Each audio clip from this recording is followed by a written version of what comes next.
Good morning, good evening, and good night. This is Nuftings from Speaks with another story.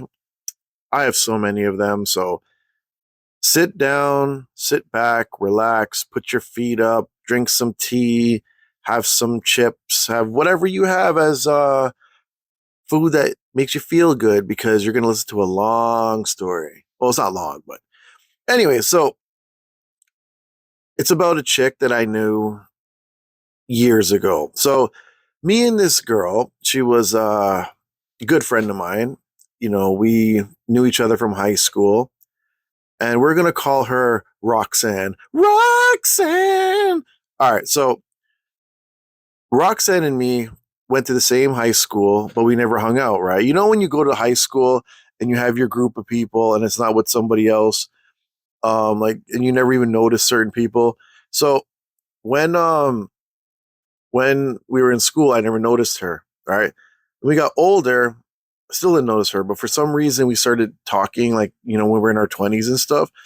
So we were friends and, there was nothing wrong with her at the time. Didn't really know her. So we went on years of being friends. And I honestly don't remember those things, but I remember when we got really into adult life, when kids got involved and all that. So, um, when she got much older, right? Late 20s, not much older, but late 20s, right? She got with this guy, and we're going to call him Singh. He was a brown dude. And I mean like an Indian brown guy, like not native, but, in East Indian, right? So apparently they were together for a while. I don't remember the specifics for this, but they were together for a while and they were engaged. And you know what happens with people when they get like engaged or married? They usually don't talk to people anymore. Like some of your friends you don't really talk to when you got kids and life takes over, right? So she got with this guy and they were engaged and they would go on these trips to like Cuba and all that stuff because you could see it on Facebook, right? And this is before like Instagram and all that were really doing things. It was like mostly Facebook, right? So me and her didn't really talk, but you'd see the pictures, right? So sometimes you might get like a hey, how are you? Oh, I'm good. Okay, bye. And that's the end of the conversation, right? So she never told me this, but after when they broke up, she started talking to me and she told me what happened with this guy. So apparently he was whooping her butt, like just beating her up on a regular basis. And I'm not saying this to be like, haha, it's funny. No. So he would beat her up, like just beat her up. But this is what she's saying. I never saw any pictures or anything like that. But he had money. His family was well off. He was well off. He had a good job. He had a good career, I should say. And she wasn't doing anything. Like she never graduated high school or anything like that, right? So I think she was working at McDonald's. Was she working at McDonald's or Tim Hortons? I think it was McDonald's. So let's say it's McDonald's. So she's working at McDonald's and he's making the big chunk of money, right?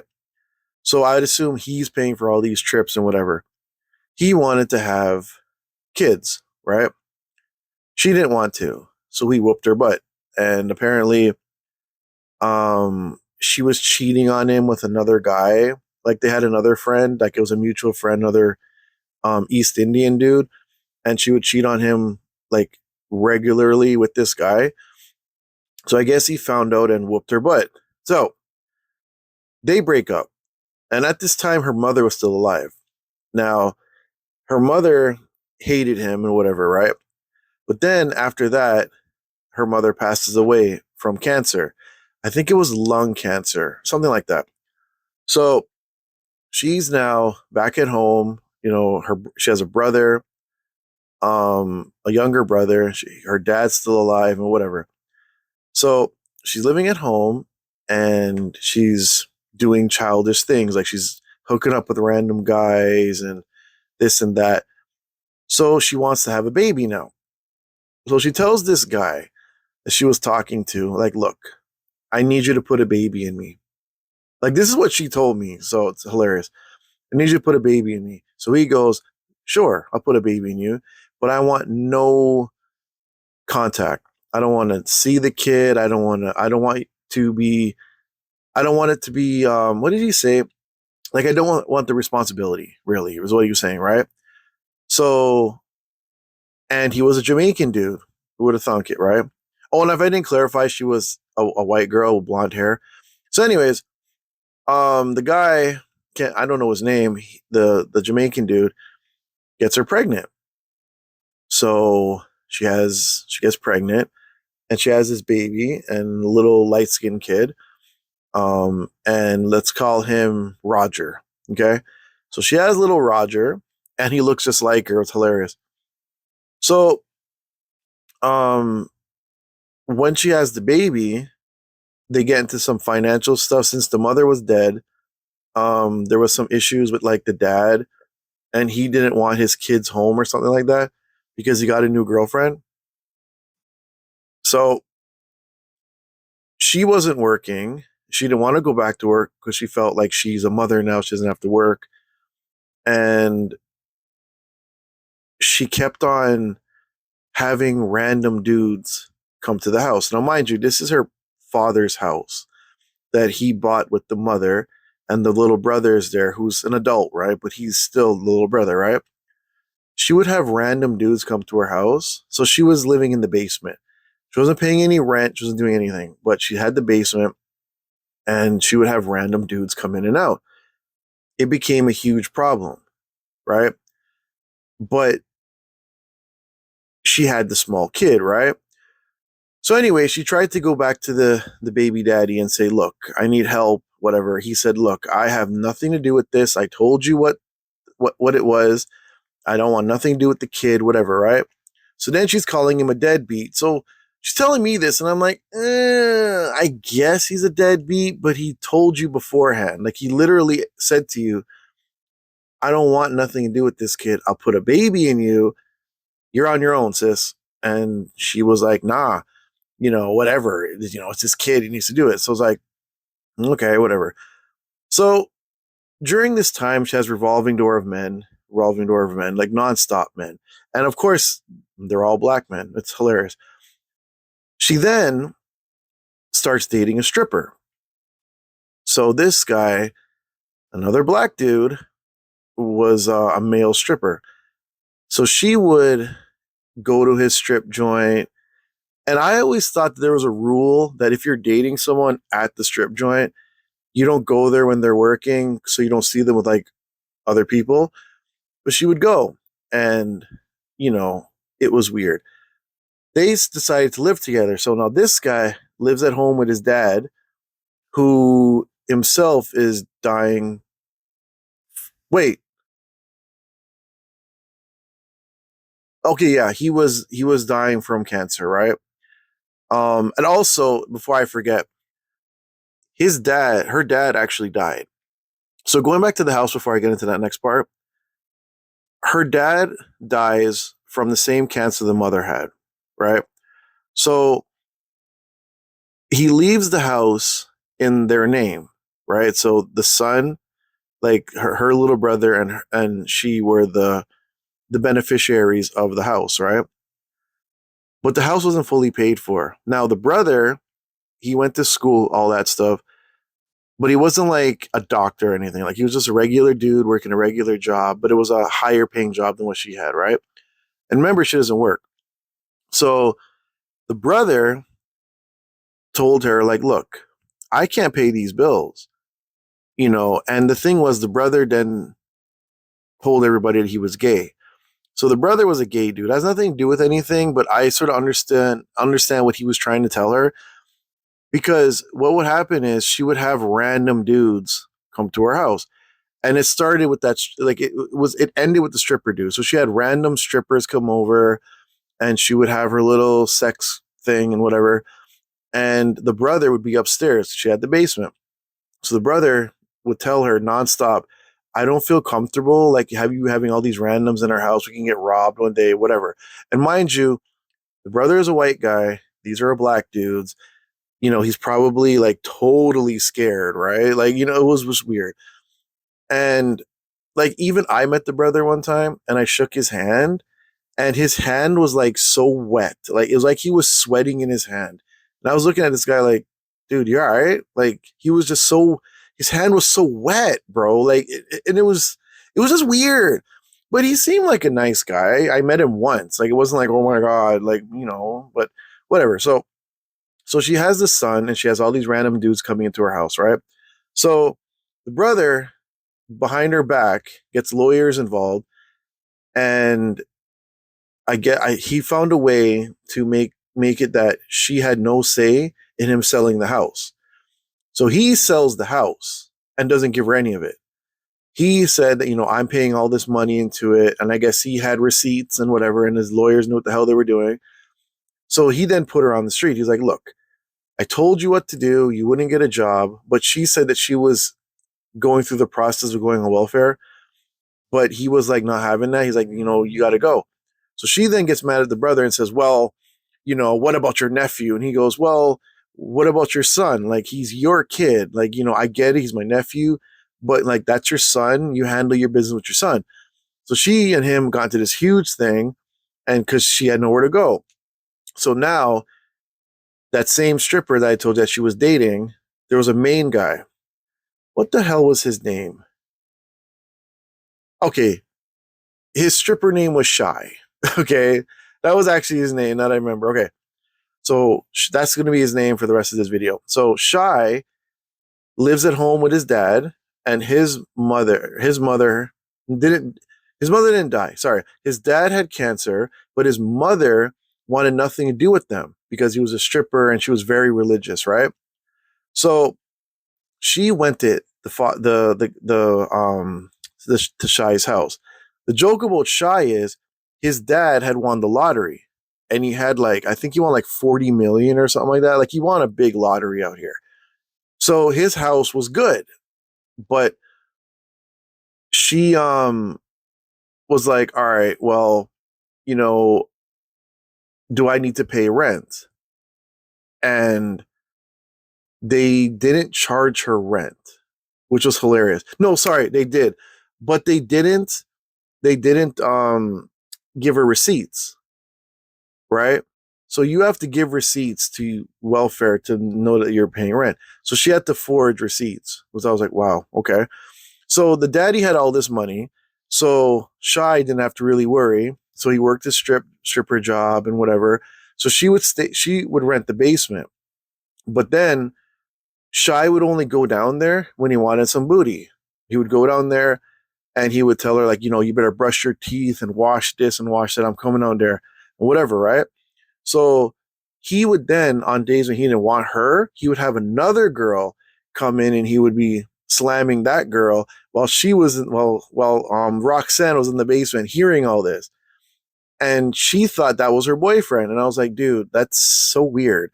So, anyways, try to get to the meat of this story. So Shy started whooping her butt too.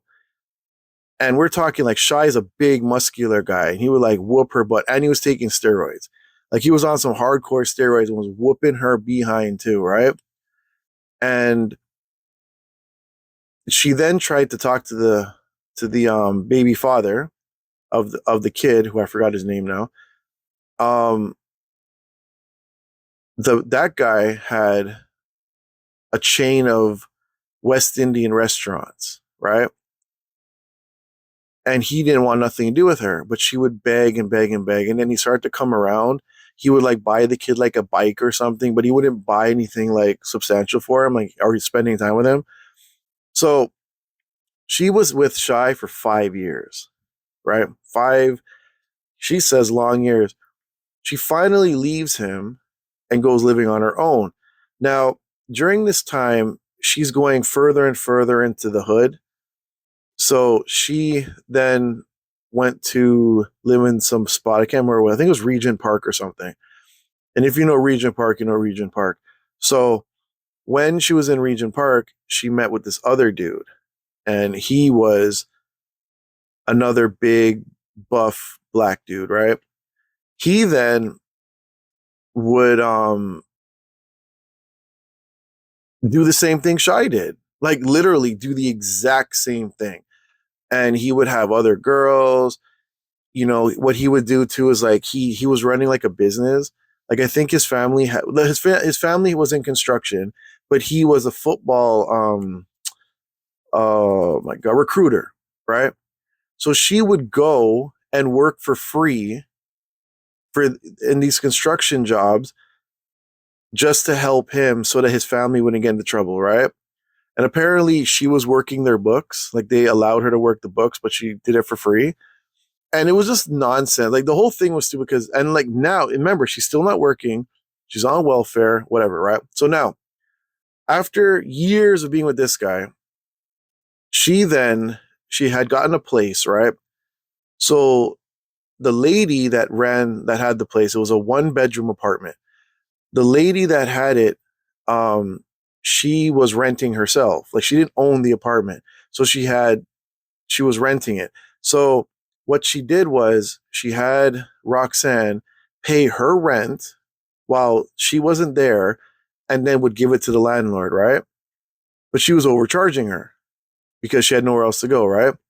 So she forged a letter for welfare so that she can get the money because she wasn't giving her that either. And then after like a couple years, she said the lady said to her, "Well, it's time for you to go." She's like, "Where am I supposed to go?" "I don't care. I gotta raise the rent another. I think it was like $1,500." She's like, "Oh, welfare's not gonna pay all that." She goes, "We gotta go." So one day she came home, all her stuff's gone. The woman got rid of all of her stuff. So she doesn't know where to go. She starts living on the street with her son. And then one day she hollers at me and says, "Hey man, what's up?" And I'm like, "None." Now, mind you, we've been talking, but I didn't talk to her for a while because she was homeless and I didn't know what happened to her. So she says, "Hey man, I really need help." I'm like, "What you need?" And she's like, "Well, I need somewhere to crash." I'm like, "Yo, word." I'm like, "You got the kid with you?" She's like, "Yeah." I'm like, "All right, man, but look, my place is small. You can't really like, I only got 2 rooms and you're gonna have to like chill, right?" And she was like, "Oh, all right, well, I got you, whatever." And I'm like, "Look, you can crash, but you gotta be normal, right? You can't bring no men up in here, none of that shit, right? Because I'm not having that. Because I got my kids and whatever. I'm like, yo, whatever." So anywho, she comes true and she's here. And let me tell you, it was during the summer. Now this is where the story's gonna get real nice. It's during the summer. I'm telling you guys, God is my witness. She smelled so bad. And yes, we can blame it on being homeless and whatever, right? But I don't think she was homeless that long because I know she was crashing at people's houses. But yo, she was wearing a black dress, right?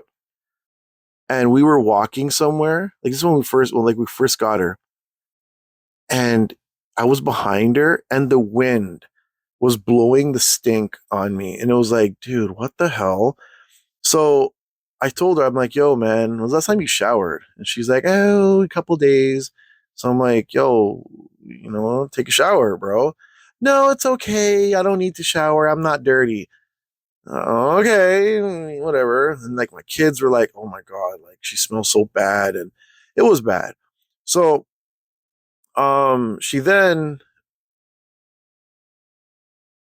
she goes to bed, right? And she then tells me that she saw a green bug in her pillow. And I've never had bugs like that in my house. I've had the occasional centipede, those 1,000 legs. We call them 1,000 legs. The ones with all the legs, and they like eat other animals, other insects. We'd have those occasionally, but she's talking about a green bug, and I'm like, "What the hell?" So I look and I see this green bug, and it looks like one that you get off a tree. And I'm like, "Yo, was that not in your hair?" "I don't know." I'm like, "I've never seen that bug before." Anyways, I got rid of it. I've never seen them again. So she finally, after like 2 days, decides to take a shower. Now, she took a 5-minute shower and she comes out and she goes, "Oh, I just rinsed." "What do you mean you just rinsed?" She's like, "Oh, I just rinsed. I didn't need to take a big one." I'm like, what? Okay. So she still don't smell any better. Now, where the problems really came was that she didn't want to do anything. right? She would eat so much food, her and her kid. And the thing was, she never prepared food or did anything. She wanted me to do it. Now, I'm not saying you have to do it. Like, I'm not saying all that. But it would be me pretty much taking care of her kid. Like, instead of her seeing if the kid needs anything, whatever, I would be tending to this kid like he's my own child. And it's like, yo, where's your mom at? Oh, she's on the phone. So what she would do is the same guy that she had left, the one that's a football recruiter, anytime he texts, bro, she'd be like on that. She'd be on her phone for hours on end. Man would text her. She would just like she would block out anybody else and only talk to this dude, right? So like we could be talking to her and dude would text and she'd just be looking at her phone, smiling and stuff. And it's like, okay, but you two like aren't together, but she was really begging for him to come back, right? Anyways, so after that, um, Children's Aid got involved and they had said, look, your son's not in school, and by law, your son got to be in school, right? So she wants me to help her out of the situation. Now, mind you, she has not done anything, right? And what was happening is like, you see, my kids got to go to school. So, in the morning when you're going to school, you got that morning rush.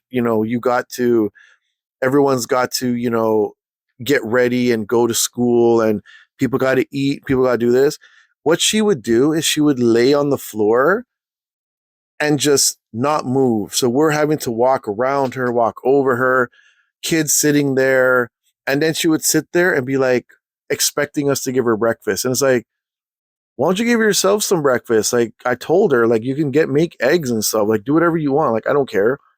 So also what she would do is, let's say we went to Dollarama.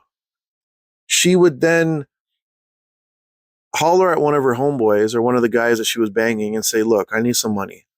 So dude would like a dude would like send her $30, like just some random guy. And she'd get this wire. And instead of buying back the food that I was giving her, like the eggs, the bread, the milk, all that other shit, like I would cook dinners and all that. Instead of her giving me back something like that, like buy that back, she would buy chips and she would buy just nonsense, sweets, chips, all that. And it's like, yo, bro, what are you doing? So it became an issue too where my kids were like, okay, they would not get out of their rooms. They would stay in the rooms the whole time because they didn't want nothing to do with her. And there was an incident where my son and her son got into something, and my son nearly knocked the brakes off this kid. And this kid was like,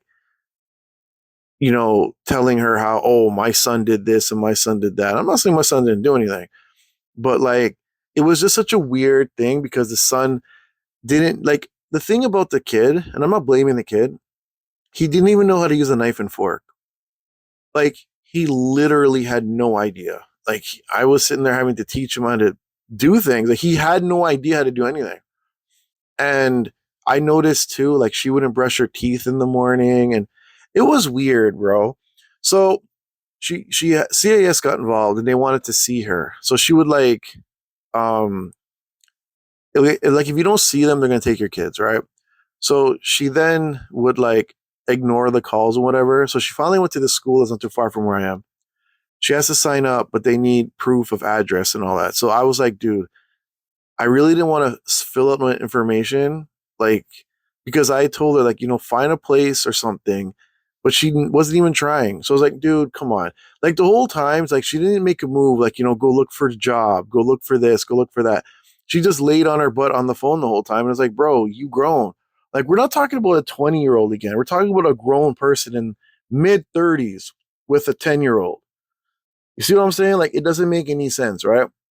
So she then one day she left. She's like, "Oh, I have a friend that's going to take me out to get some clothes."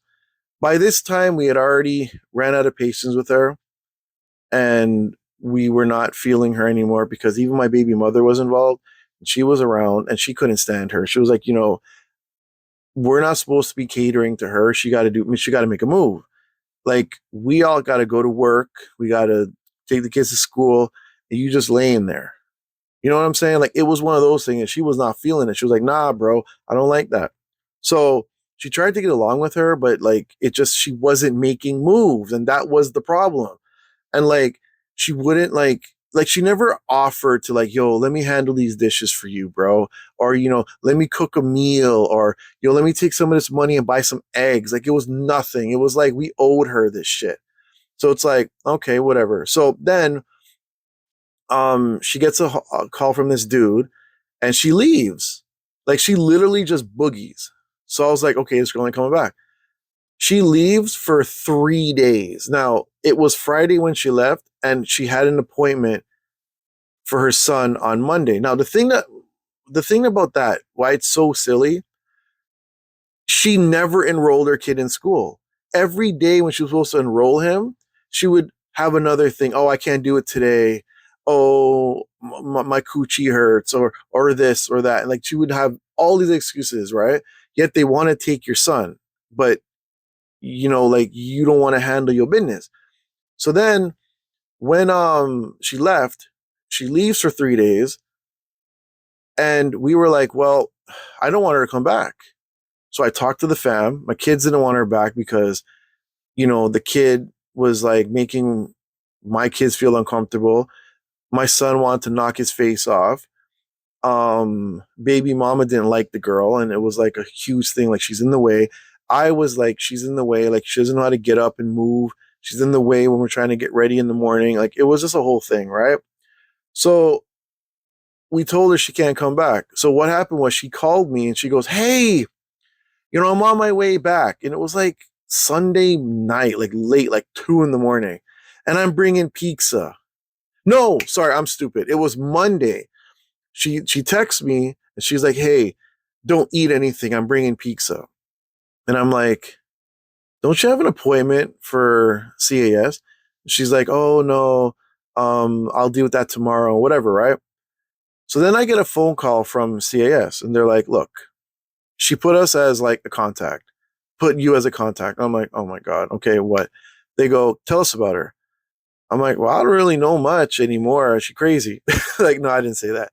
But I wasn't trying to throw her under the bus. And the other thing too, I sort of forgot about this. When she came here, she had all these bruises on her leg, like her thigh and like her calves. So there was a guy on my street that, knows druggies and shit. And he looked at her right away, and he goes, "Bro, she's taking shots in her leg, bro." And it was like just the way how she had like this gigantic like bruise. Like it looks like when you take a needle and it punctures a vein or something, and it swells up and it looks weird. The other thing too is her son was so malnourished that he was so skinny. And I mean, he was so skinny that his head was so big, right? He like was like not even like more than half my son's size, right? Like they're the same age, and my son towered him. He was so skinny, and he couldn't really talk. Like the way how he talked, like he couldn't put words together. Like, and I mean, I guess because he wasn't in school. Because what had happened too when COVID had came, because this is after COVID, right? When COVID came, he would do online school like everybody else is doing, right? But the kicker was that when he did the online school and it was back to school time, she didn't want to take him to school because she was too lazy to do it. And that's her words, not mine. So she would not take this kid to school. So she had him do online learning. So this was 2024 when she rolled up. She had this kid still doing online schooling at 2024, like literally. And it's like, yo, he needs to go to school, bro. Like, what are you doing? So he was like the only kid that was still doing the online thing, right? And all these other school kids are going to school, and then he started having like speech problems, and it was like a whole bunch of stuff. And I felt bad for the kid. Even the guy I told you that lives on my street, he wanted to adopt the kid. He's like, "No, I want to adopt him, bro. Like this mother is terrible." Anywho, so when she said she was coming back, I had said, "Nah, bro. You're gonna have to find somewhere to go. I'm sorry. Like you've been here for like a week and you haven't done anything." And it's like, if you're not gonna do anything now, You ain't gonna do nothing next week, and you're just gonna sit here and just not do anything. And I don't really want all the CAS exposure to me either. Like, I'm not a bad parent. My kids are good, but I don't want them around me. I don't, it's like, at my age now, I don't want police around me. I don't do anything wrong, but I don't want police around me to, just ruin my vibe, bro. Like, playing around police, but I just don't want them around me. Like, damn. So I don't want CAS around me too. So she decides, well, not she decides, she gets mad at me and she's like, well, what about my kid's stuff? What about my stuff? I'm like, you don't really have anything. But of course, the kid had a pair of Jordans, right? Of course. So I'm like, yo, I'll just leave the stuff. You can take it. So she takes the stuff and she goes. So she had got a guy that was picking her up and dropping her. And I guess she was giving him booty or something. So when this happens now, I thought it was over. She then starts posting things online about how she ain't got no real friends, and who she thought was her friend, hurt her and this and that. And I'm like, okay, so I assume she's talking about me. Then she hooks up with this girl that I'd never seen before that lives out in Hamilton. So she rolls out to Hamilton, and then she's like, "Oh my god, you know, my this is my best friend. She takes care of me. I don't have to do anything." And I'm like, "Okay." See, now look, people are probably going to be like, you were wrong at this. Look, my whole thing is this, all right? Life is hard, right? You got an opportunity where you didn't have to pay anything. You know, you could have went out, looked for work, get your kid in school. While your kid's in school, you go out and look for work, you get your life together. Do something. But if you have people around you that aren't even making the effort to do something, they're not going to do it. And it's like, I'm not sitting here to take care of you. You ain't my responsibility. That's not my kid. You need to take care of yourself. Handle your business, bro. You are a mother and you need to handle your business. That has nothing to do with me. I have no ill will to her. I was like, but yo, you weren't making any moves. Every day when you're supposed to do this, you had an excuse. Did you look for work today? Nah. Did you put your kid in school? Nah. It's like, did you take a shower? Nah. Like, okay, like, what are you doing, bro? All you're doing is on your phone talking to some guy that has his other woman. Like, he literally had another woman and was like, dude, what are you doing? Same thing with the shy dude. He had another girl too. And it's like, what are you doing, bro? Anyways, so we stopped talking completely. And she had her little friend out in Hamilton. And from what I hear, same old thing. And this is like 2 years ago. Well, not 2 years ago. Yeah, because it was a year and a half. So, anywho, that was my story. I don't know what happened to her. I don't really care. It's just like, you try to help people and people just don't want help. So, this is a story, once again, on a close friend that became an enemy. I guess that's what you can call it. Anywho, like and subscribe, and I'll see you in the next video.